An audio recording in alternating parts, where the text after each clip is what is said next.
Dr. Shawn Wirth, and I'm the Director of Student Services for the Fallbrook Union High School District in Fallbrook, California.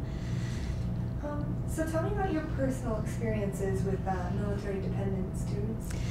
Our school district has about 1/3 of the student population as military-dependent students, and we border Camp Pendleton. So we have a lot of military-dependent students, and we try to service them and support them as well as possible.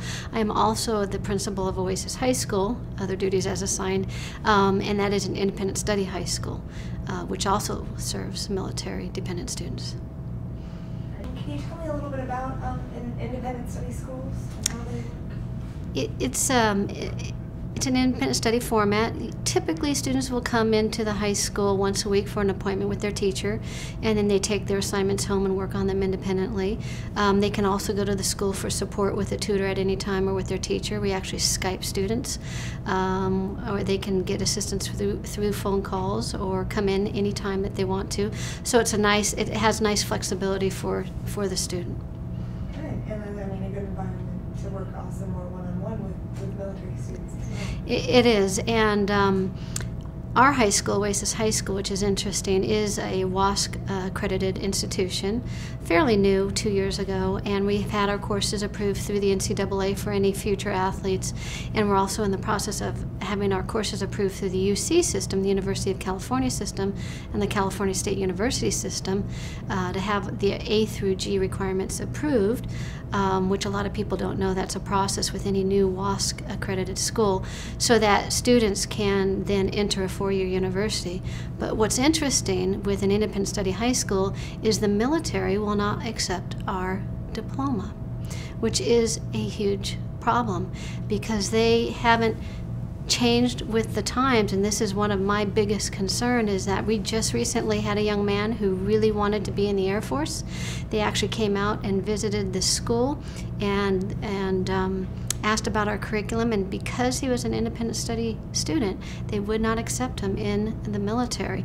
And so that, I hope, will change, because in the future you will see schools change to a large degree, especially with the 21st century learning commitment that we have, and you're going to see schools that are hybrids. They're not going to be the traditional school, and the military needs to change with that time, and students who would be really good assets to our military program are being left out. Yeah. I guess kind of on that topic, what are some of the advantages or challenges you've encountered with dealing with military students?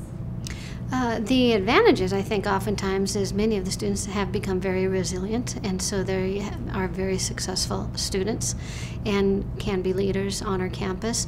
The deficits is that it is difficult for some students when they move, because many high schools, including ours at one time, wouldn't accept partial credits, and that is another situation at my level that we're working on changing at the district level, to change policy and board policy so that students receive a fair shake when they are transferred from school to school, and that they receive that partial credit, especially if we don't have a course that will match what they're coming in with. So at least they'll have that partial credit. It will go towards graduation, instead of saying, well, sorry, you lose that credit, you have to start over again. Yeah. So, I mean, that's part of a good transition too, that way, it's not like, that whole year was a waste. Right, and which has happened a lot, previously with foster children and military children.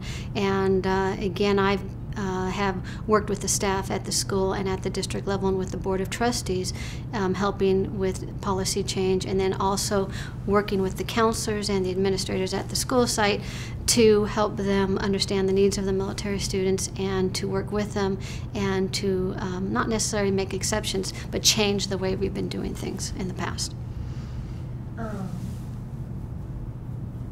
What do you consider the top priorities when working with the military student?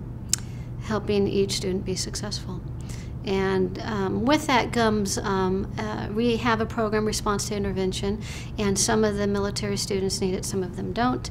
And it's a program, not a program, but steps that we have put in place to hopefully make sure that no student falls through the cracks.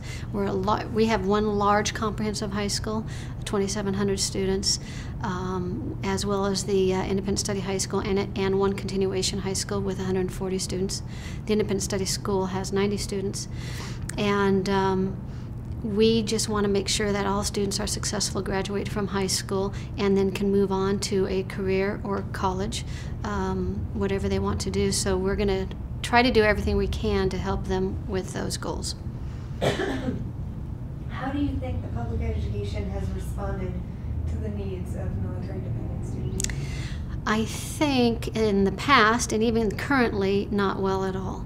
And that's changing. I think with participating with this grant, I think with a lot of help from the military, also seeing the needs of their students and parents, it's changing. And I've already seen it change again with the policies that are coming into place for foster and military students, because they have many of the same issues going from school to school to school. So I really think we're improving the services to those students and families. I agree. Last question. What do you either yourself hope to get out of this workshop, or what do you hope that the interns and the other students get out of this workshop here? I think the workshop is really beneficial for interns, counselors, school psychologists, and in fact I wish we brought all of our counselors and school psychologists, because I think it's much more geared towards them than site administrators, frankly, or district administrators, so or teachers.